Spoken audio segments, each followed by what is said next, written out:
Donc bonjour, Bruno Botta. Là on est avec un passionné de tout ce qui est univers occulte. Equinox, bonjour.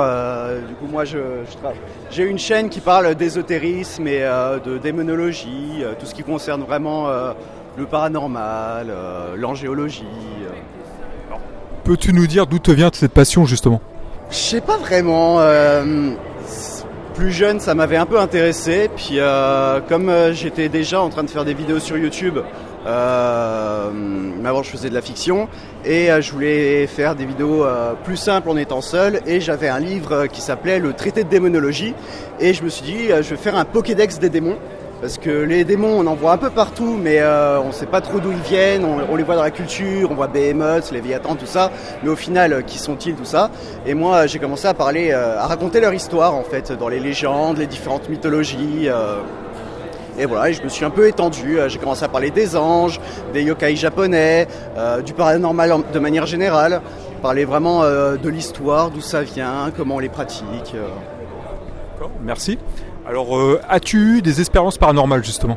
Oui, pas beaucoup, mais j'en ai eu une vraiment significative il y a un certain nombre d'années où je rentrais en voiture avec mon père et je regardais dans la forêt et d'un coup j'ai vu une femme avec une longue robe turquoise, des cheveux longs noirs, la main posée sur un arbre au loin dans la forêt.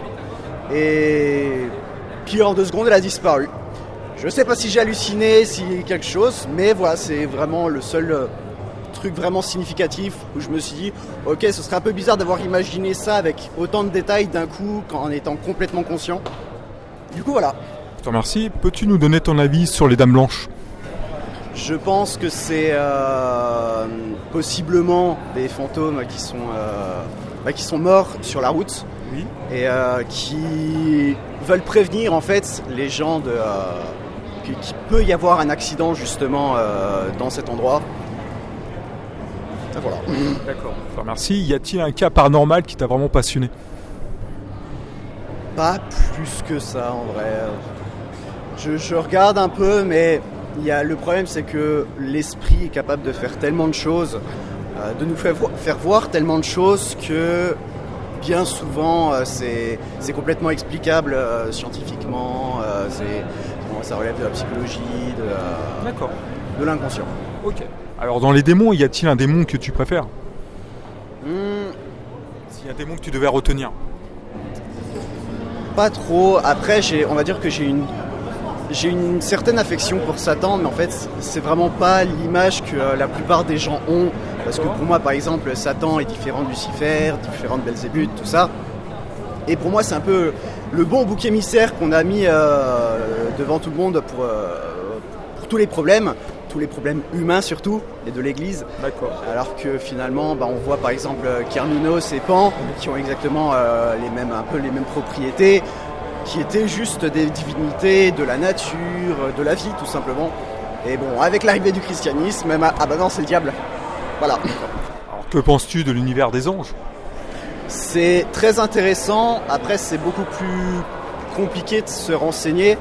Du coup, comme j'ai une émission qui parle des anges, j'essaie de me renseigner au mieux, mais on va surtout trouver des gens qui vont se dire médiums et qui ont des messages d'anges, ou à l'époque des hommes d'église qui ont dit avoir rêvé d'un ange, et du coup pour eux ça c'est vraiment un ange qui leur est apparu, alors que ça peut être juste un rêve. Et du coup c'est un peu dommage. Bon, les démons c'est un peu pareil, mais l'imaginaire des gens a fait qu'on a énormément de légendes, et que du coup c'est très intéressant à découvrir. Je vois que tu te passionnes aussi sur les exorcismes, peux-tu nous en parler ? En fait,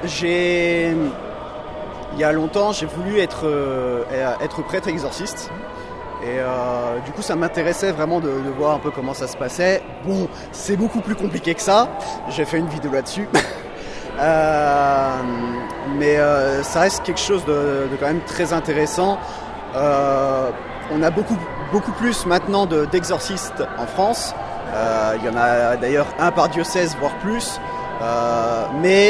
Et il y en a même eux le disent, que souvent c'est pas une réelle possession démoniaque, c'est complètement psychologique, mais ils font quand même le système d'exorcisme pour que les personnes qui sont tellement persuadées que c'est réellement un démon par exemple, puissent s'en sortir en fait. Donc c'est finalement, même si c'est pas réellement paranormal, au final ça aide les gens et c'est un truc que j'aime beaucoup. D'accord. Quel est ton point de vue sur tout cet univers-là justement ?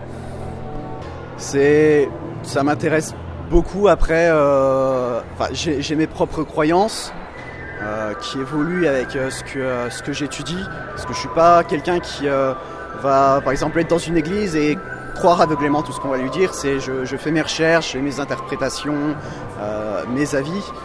Et du coup, je me dis, est-ce que c'est vrai ou non ? En vrai, c'est pas ça le plus important. Le plus important, c'est d'avoir foi en ce qu'on fait, même si prier ça ne sert à rien, finalement pour nous ça nous sert, ça nous donne du courage pour justement réussir à passer des épreuves, à trouver du travail, tout ça. Alors, tu es sur YouTube, y a-t-il une chaîne liée à l'occulte que tu adores ? Pour la tienne. Merde. Honnêtement, je regarde pas beaucoup d'autres chaînes YouTube. J'en connais, donc Occulture. Oui, Occulture, bien sûr. Arcana, les mystères du monde. D'autres, j'en avais suivi quelques-uns qui n'ont pas duré longtemps, qui ont vite arrêté malheureusement. Mais je suis pas. Alors que je suis youtubeur, je regarde pas non plus des masses YouTube. D'accord. Qu'est-ce que tu penses du démon Zozo dans Ghost Adventure ? C'est une connerie ou Parce que j'ai travaillé justement sur le démon Zozo, enfin en tout cas j'ai fait une vidéo dessus. Je pense que, il a vraiment été popularisé, je crois que c'était au début du 21e siècle, voire fin du 20e. Je pense que c'est surtout, beaucoup de personnes se sont montées la tête, ont vu le démon Zozo et du coup ont voulu essayer et du coup forcément leur subconscient leur fait voir Zozo. Alors que ça peut être finalement rien, ça peut être finalement un autre démon, ça peut être mille et une choses, honnêtement. Et peut-être qu'il y a réellement un démon Zozo, mais on va savoir. Je te remercie. quel est ton film préféré en rapport avec le paranormal ou l'exorcisme ? Je pense que le film Constantine avec Keanu Reeves, ça doit être un de mes films préférés. Je te rejoins. Très beau film. En même temps, Keanu Reeves, c'est mon acteur préféré, donc... Et que penses-tu du film L'Exorciste ? Il était intéressant. Petit, forcément, comme un peu tout le monde, j'en avais peur.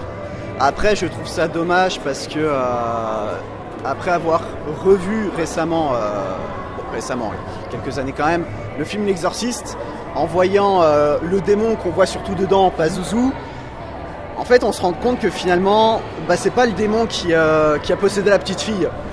Le seul lien qu'a Pazuzu avec les humains dans le film, c'est le vieux prêtre qui a fait les recherches en Mésopotamie.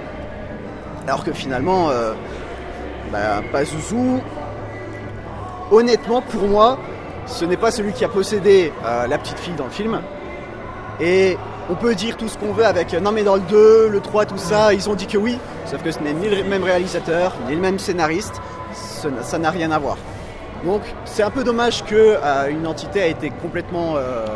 que tout le monde flippe à mort pour une entité, alors que finalement, tout ça à cause d'un film. D'accord. Que penses-tu des dossiers Warren ?